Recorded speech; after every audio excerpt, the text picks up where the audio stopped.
on today's episode of ReTrial Podcast. The key to any dog training seems to be his master's voice, isn't that right? Yes, as part of command, there's basically three things: the command itself, the tone of voice, and the method of enforcement. And your tone of voice is everything with a dog. If you ever go to canine training with a whole bunch of handlers, you'll hear a bunch of high-pitched squealing voices, and that's the praise voice we like to give the dog. If you hear deep, low growls, you know the dog's probably being corrected with their voice. And I understand next week's training program is to teach him how to pick dandelions? Yeah, hey, we can do that. More power to him, huh?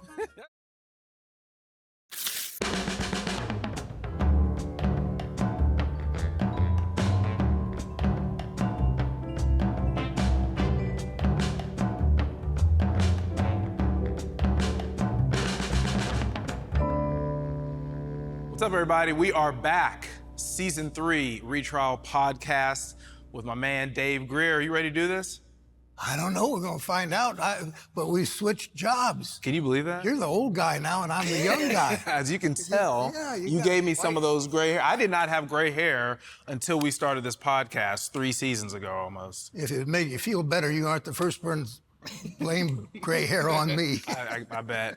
As you can tell, everybody, we are in a undisclosed location. We've taken this show on the road, continually wanting to educate our community about legal matters, legal history in Dayton, because this city right here has so much history in it. This is a legal legend. I'm just here, to make him look good, I guess. We could even have a theme song. Now there's a great 1927 record by the Memphis Jug Band called On the Road Again. Here we go. We are going to learn about canine handlers. We're with the Kettering Police Department. We're going to be meeting officially Lieutenant Andrew DiSalvo. Mr. DiSalvo, how you doing, sir? Nice to meet you, Judge. Hey, I appreciate you. Thanks for being here. Yeah, thanks for having me. As I stated here, we just want to educate everybody about the canines. Everyone loves animals. Everyone loves dogs. They serve such an important role in the justice system. So tell us a little bit about yourself and who you are. Sure. My name is Lieutenant Andrew DiSalvo. Been at Kettering Police Department since 2009. Currently, I am the Support Division Commander, and I'm also in charge of the K-9 program.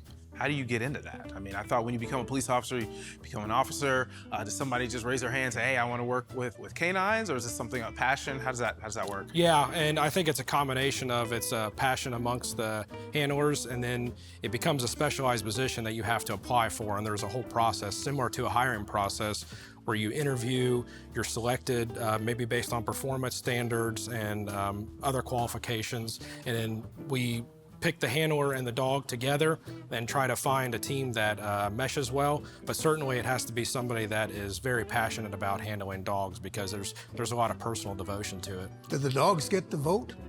The dogs do not get the vote, but they vote in other ways. Well, that's hardly fair, is it? Yeah. Where are we? Is this a facility, training facility? What are we doing? Yeah, so what this is a facility owned by the city of Kettering, a former firehouse that has been graciously given to us to train canines here, and we share it with other activities with the city, but it's mostly our canine training facility. Did you have much work with canines in your history practicing law? A few. I've had maybe half a dozen canine cases, but I grew up in front of a big dog pen. My father raised bird dogs. What type of training does an officer have to have, as well as the canine? Obviously, I'm assuming there's training involved. Absolutely. And when the officer gets into the canine program, the first thing we go and do is we go and select a canine. And we go to reputable importers from around the country. We specifically use a certain service out of Pennsylvania. And when we get there, we bring the handler and we test the dog through various different attributes that might make them more inclined to be a police dog or less inclined, depending on looking at, how good their nose is, how good their courage is, their tracking ability, all those different things. And then the handler takes the dog home. They bond for a couple weeks, and then we have actually our in-house Kettering Police Canine Academy. And it just goes from the very basics to obedience to imprinting odors into the dog and working their way up to, being a locating tool for persons and other different things. There are hundreds of different breeding specialties of dogs that do all sorts of things in the world. That's correct, yes. And what types of dogs do you gather for your efforts? Sure, and here at Kettering we use dual-purpose dogs, which means they are detector dogs, and they're also patrol dogs. And in doing that, we use German Shepherds or Belgian Malinois, or oftentimes there's a mix of a German Shepherd and a Belgian Malinois, as we call a Champenois. And why do we use those specific dogs? Those breeds specifically, they have a lot of focus, and their natural drive to track and hunt and find various hidden objects is of the strongest suits amongst other dog breeds. And we're able to enhance those drives easiest through play, through reward, and all the other stuff. And those breeds have just always been the most responsive. Throughout history, they've been applied in different areas of the world, whether it's so much as companion dogs, therapy dogs, to police dogs, war dogs, all that stuff. Whatever happened to bloodhounds? We used to see all the old movies of going through the swamps, chasing down this, that. Yeah, bloodhounds have a great nose, and their big floppy ears help push the odor into that nose. And there are still departments around the area that use them. Given the work that our dogs have to do, because they do encounter very violent offenders oftentimes, they have to also have the courage to protect themselves, the handler, and the community as well. A lot of people don't understand that there's a tight, close relationship between the officer and the canine. This isn't like an officer goes home, canine goes wherever they put them. These two are kind of like their family, or brothers, their sisters. Absolutely, yeah. Yeah, I think of my dog as my child, and they live with you, they go home with you, they go to work with you. The dog notices when you get dressed at home, getting ready for work, they start getting excited, they wait by the door, you feed them, It's kind of like walk lawyers. It's kind of like that. Wake up in the morning, get all excited about another day. Absolutely. On the job. Yes, don't we all? Yeah, yeah. And then they ride into work with you every day, and they're your partner and your ride or die. So there's that very strong bond, and I don't think there's a canine handler anywhere on earth that wouldn't say that this is the highlight of their career in any career they're in. How many dogs in the current program? In our current program at Kettering, there are 3 dogs. The certifications and the training, what type of things did you have to do to certify to become the canine handler? And I'm assuming the canine has to do some training as well. Sure, yeah. On top of being a commissioned police officer in the state of Ohio, you and the dog will go through about 13 to 16 weeks of intense in-house training here in our academy, or whatever canine academy you go to. At that time, at the conclusion of the academy, they graduate, and then they have to do the state test through OPATA, Ohio Peace Officer Training Commission. And they're tested depending on what their specialty is. So if they're a dual-purpose dog, they're going to be tested on narcotics detection, explosive detection, cadaver, whatever it may be, and then the patrol side of it as well. And that is their basic training. And then throughout the year, they train hundreds of hours just in various maintenance training, new scenarios, anything like that. It's like we do as humans. We're constantly getting better at our jobs, continuing education. It's no different than the dogs. Canine is definitely a growing program. A lot more departments in the area are adding dogs, especially as we speak. Kettering has just had a program since 1987, and it's we have a lot of specialized programs here at Kettering, and it's something that we've always wanted to have. And I think a lot of everybody in the area has seen how good dogs work into the law enforcement program and the community too, and that's why they've added them. I know Dayton had them for a while. Do they no longer have dogs? I believe they do, but not every jurisdiction has a canine. Not every jurisdiction. I would say there are a lot more dogs in the area than there were even 10 years ago. Dayton Police certainly has a fine canine unit, as does Montgomery County Sheriff's Office. I can name a whole bunch of agencies around us. Well, getting back to the actual detection and the free air sniff, these dogs, particularly as it pertains to drugs, they're not telling us what type of drug is being searched for or found. Can you kind of take us through that process of what is the free air sniff and what are these canines being trained? Detection dogs are just that.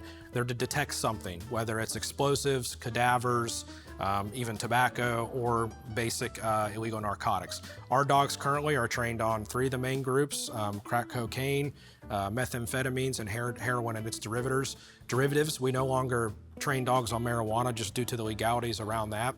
So when the dog is indicating, especially on a free air sniff, they're showing us that they have found something of an odor from one of those 3 groups. They can't tell me, yes, that's crack cocaine, or yes, that's methamphetamine. They can say, hey, I smell one of these odors, and this is where I smell it from. And a free air sniff is just that. It's using that dog's innate ability to smell, down to the very finest particle of something, wherever the odor may be emanating from. And when they get interest in that odor, they're trained to have a final response to tell us that's where it's at. Since I grew up with a big kennel in my backyard and a daddy who trained and judged bird dogs all over the country, I discovered that there are 2 distinct methods of training dogs. One is love and kindness. One is the old Clyde Beatty intimidation thing. Yeah. We had a funny little guy lived across the street from us, was a salesman full of stories and jokes. And he came over one day and he came up to my father and said, "Now, Ron, do you suppose you could teach me to talk to my wife the way you talk to those dogs?" Negative training with these dogs and being real hard on them is only going to shut them down and associate negative experience with whatever they're doing. They do this, they don't get paid like we do. They get paid in fun, praise, toys, all the other stuff. And to make them enjoy that, we have to make it fun for them. So when they make a mistake, it's not a hard beat down or it's not yelling and screaming at them unless there's a safety issue involved. It's positive reinforcement, redirected behavior, especially at a young age, because they really are like children. Their minds are like sponges. And the last thing you want to do is make any of this not fun for them. Can we meet the dogs? Absolutely. Over there we have Officer Matt Stahl and K-9 Blue, and we have Officer Eric Hall and K-9 Thor. Where'd those names come from?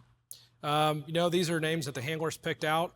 K-9 Blue is a blue Belgian Malinois, and K-9 Thor is a German Shepherd Belgian Malinois mix. Wow. So they look like they're like homeboys. They have like a whole handshake and everything. Oh, like yeah. They're really cool like that. Yeah, they work together a lot, so they develop a sense of family with each other. Dogs are pack animals. All right, Lieutenant, could you explain us the training that Thor goes through? Yeah, absolutely. They're going to run a drug detection exercise on those wooden boards back there. And what those boards are designed for is to get the dog to pinpoint on the actual source of the odor so we can hide various different drugs and other distracting odors in those holes. So a lot of times we'll go and we'll get cheeseburgers or ham sandwiches and put them in there. I can detect those though. Come on. Oh yeah, me too. I can detect that. We don't want the dog to indicate on those, so we can train them off that. If they do, they get a correction, no, and they go back to the actual source of the odor, and we can actually reward with toys through those holes or toys from outside. So what you're going to see is Officer Hall going, running Thor and checking all the different holes, and he'll tell us where the drugs are.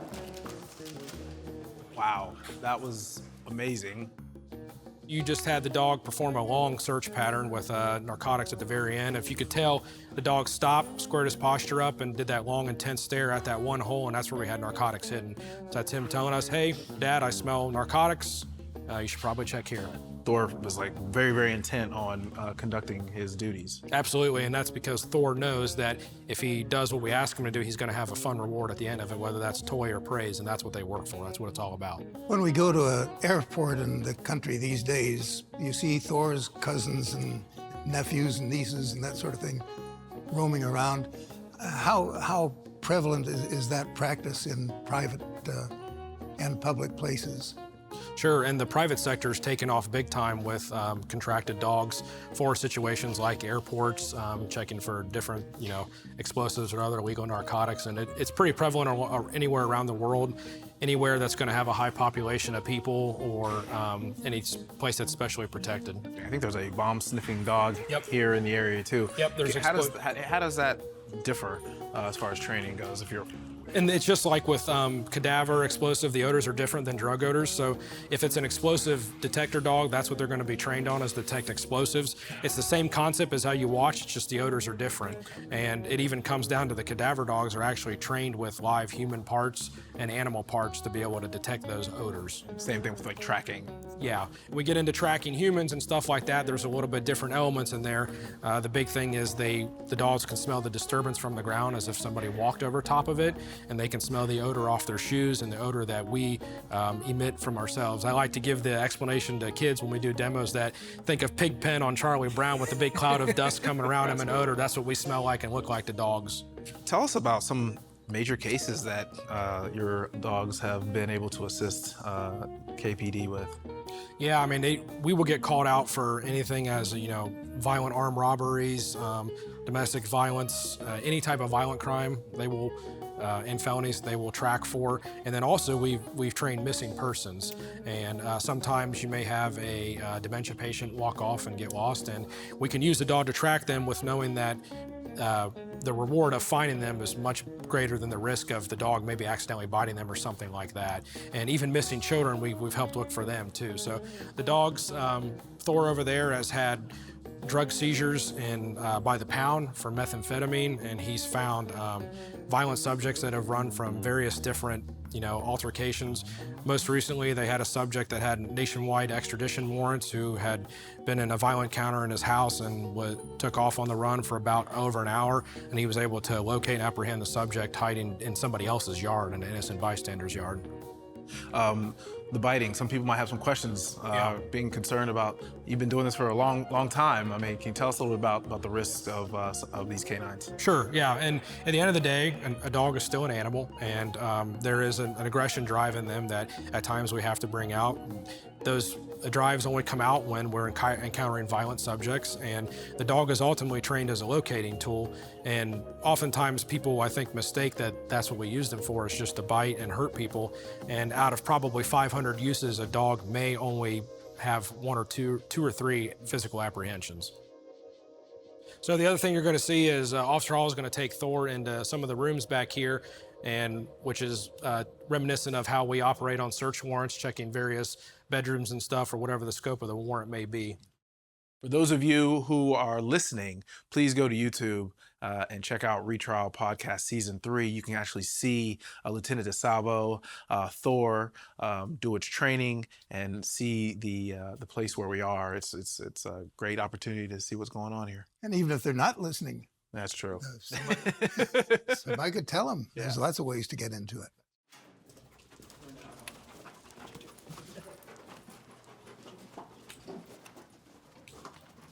What we have in here is kind of like a mock living room, kitchen set up in a house.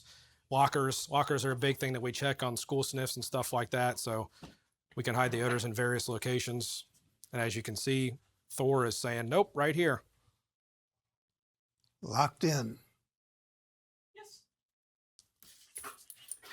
Now that's just like those bird dogs. Yeah. Once they hold a point, they won't move until you let them do it. Do different dogs have different, commands, and not just commands, but have different indications? Yep. We typically have what's either called a passive indication or aggressive indication. My dog was aggressive, which means he would scratch, bite, or bark at whatever he saw. We try to teach passive, especially these days, just because we don't want to damage cars or anything. And a passive indication can be anywhere from a sit to a down to a stare, wagging their tail. Their final response is what we're looking for. In that case, the dog was sitting and staring intensely at the narcotic find there. Back in the golden days of the 19th century, my daddy, who was a lawyer in his spare time, collected cases down south where a dog had held a point and got hit by a train, and the owner sued the railroad for compensation. And in those days they got money for it because those dogs don't move until the daddy tells them to move. Lieutenant, most of us know, you want your canines and dogs in general to be obedient. You hear about obedience training. I would think that obedience training for canines for the police department have to be a little bit more intense and heightened, right? Absolutely. Obedience is truly the foundation for what we do with these dogs, and no successful dog is successful without going through obedience and being obedient. It's hundreds of hours of obedience. It's the very first step we start with. We don't progress training at all until there is some type of bond between the dog and the handler, and the dog knows basic control commands, because the last thing we want is a dog running everywhere and a handler can't control, and that's how accidents happen, or the dog gets hurt, somebody else gets hurt. And the point of the obedience is to establish that control so they can do the work that you want them to do, not be distracted by work that maybe they could go off and do on their own. It's hard to believe how lucky these dogs are. I'm sitting here thinking back in the days of the exploration of the North Pole. They had these big Malamutes that would haul those sleds full of supplies and provisions. And they didn't have enough supplies and provisions to last the whole trip. So as the sled became lighter, they would take a dog or two and feed them to the other dogs. Now, you'd never do that in your... Oh, no. No. The only thing they get fed is treats and tug toys. It's a good life, despite some of the criminals that they have to meet. Yes, and the dogs truly enjoy it, and that's what we try to hammer home to the handlers, is you have to make this fun for them. You have to make their reward and their pay 10 times more of the work they put in. So for every 5 minutes of training, they better get 10 to 15 minutes of play, or else the dog doesn't see a reason to do it. At my old age, I've tried to do that with the associate lawyers in the firm. How much training per week? I mean, what are we talking here? So I would say on average that they probably train the dogs 8 hours a week between on-duty time when they're not busy, off-duty time, and then they are given some hours throughout the month reassignment to go train, and then any other schools and stuff they have to attend. So there's a lot of continuing education seminars they have to go to as well, on top of the national and the state certifications we have to put them through. Lieutenant, tell us a little bit more about the obedience training and what kind of commands are being given, and what are you hoping to get from the K-9? Yeah, absolutely. As you saw, Officer Stahl was controlling K-9 Blue from a distance, from his side.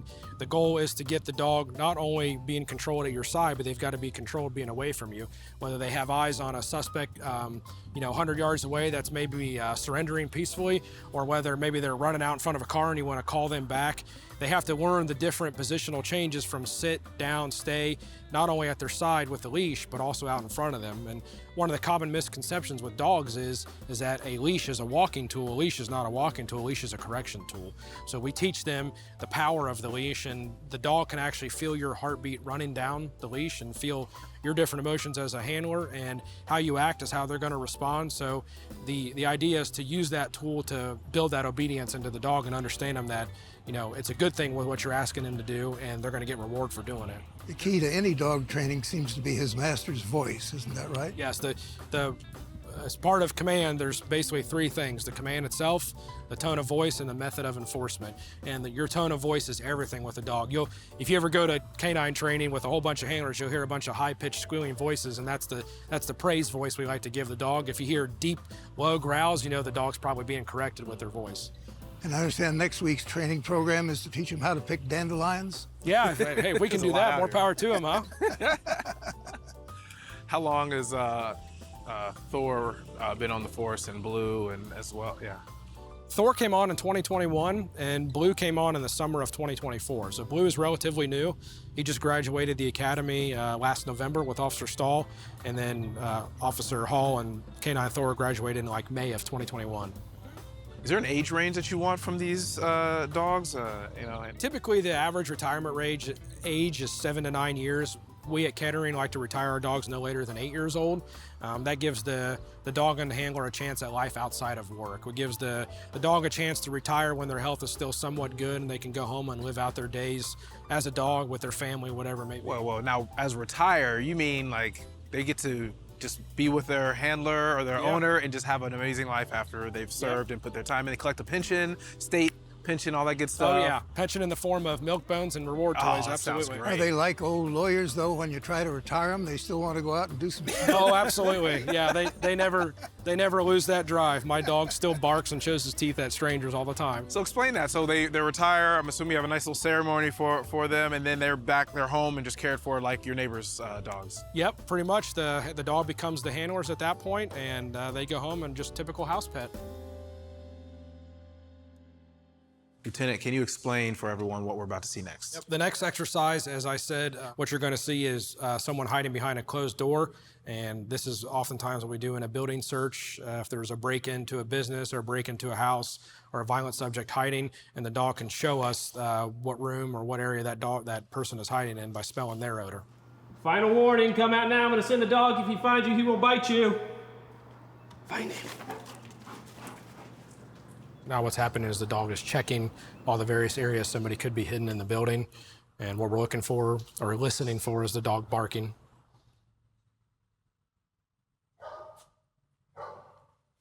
Okay, you guys follow me?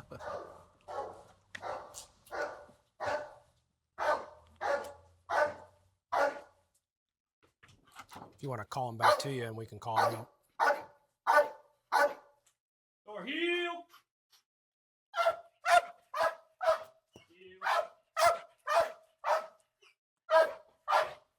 Suspect, come out of the room.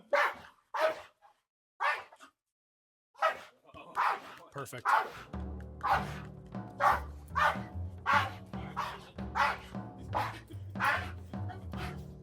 I surrender.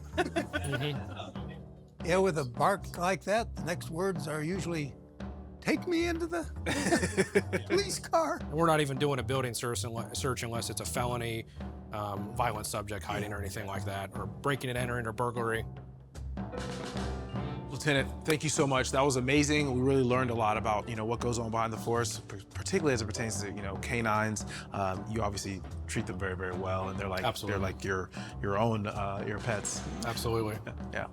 I'm transferring this training to my own domestic tranquility. There you go.